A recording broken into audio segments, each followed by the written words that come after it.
Hey, what's up, YouTube? Got a little quick one here for you today. And it is that you cannot put a regular house door on a mobile home like this, like you see here. Because it's guaranteed to leak down at the bottom into the house and rot the floor out, which is exactly what has happened here. The floor is rotting all the way from there over and all the way till about there and over, and it rolled into the bathroom. Now, this problem went undetected for a long time because this house in particular had 2 layers of plywood, and the one the door is mounted on, the bottom part of the door, is the bottom layer of plywood. At some point in time, somebody came through and relayed 3/4, so it had been leaking underneath the top layer and on top of the bottom layer for who knows how long. And that allowed it to leak and travel and go through walls and basically caused a lot of damage. And by the time the top layer started rotting out, the bottom layer was way gone. The damage is bad. So you can see somebody, because these mobile homes, in particular these, with the metal side, the water is designed to roll straight off the roof down the front, okay?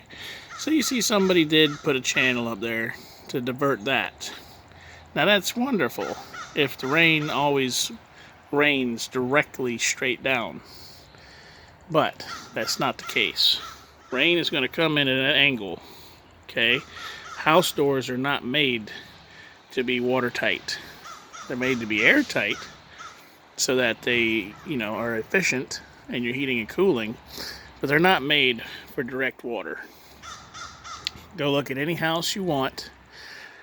All doors, entranceways, with the exception of some sliding double doors and whatnot for outdoor decks and stuff, those are designed differently.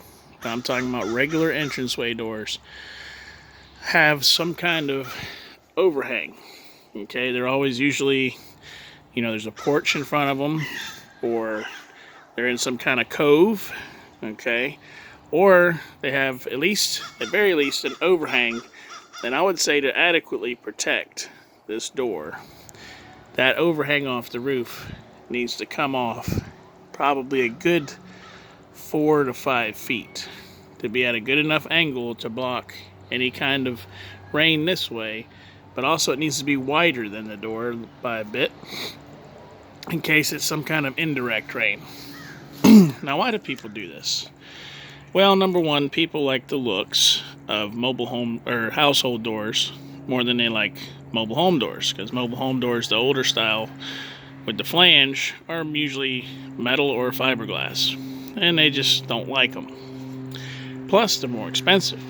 You can pick up, well, you used to be able to pick up a house door for under $200, while a mobile home door will cost you over $300. So people think they're saving money by putting a house door in here when you're not, because in the long run you're gonna have to replace your floor. So what's the solution? Well, you need to either take this door out and put a mobile home door back in here, which is what I suggested the owner do, because I'm replacing their floor and it's just going to happen again, or to build some kind of back porch, some kind of overhang to protect this. But the thing is, if you're looking at just saving money by putting a house door, by the time you build the overhang, you're going to spend more than you would for a mobile home door. So you're not saving any money. Now, there is a third option. They actually make mobile home doors that have a flange that look like house doors, and they come with a storm door. That would be the other viable option, I would say, because those run about $500 to $600, but it's a direct bolt-in. You take this out, you bolt that in, boom, you got a nice household door. It has a storm door, okay? And you don't have to worry about building any overhang.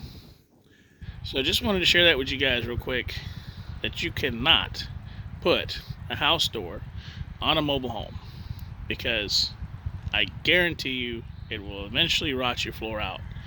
And some people I know, they're going to comment and say, oh, well, you know, it's sealed down there. Well, the problem is you're relying 100% that the caulk is going to stay good, the silicone, and it's not going to leak. And you're also relying 100% on the paint job. Now look at this. Over the years, the paint job has gotten old. Water's gotten in there. Look how much caulking and silicone you need to do. You need to silicone this. Okay, you need a silicone down there. You need a silicone down there. You need a silicone down there. I mean, and this is a constant maintenance thing. You have to keep doing this over and over to ensure that it's not going to leak. And in reality, nobody's going to do that. So I just want to share that with y'all.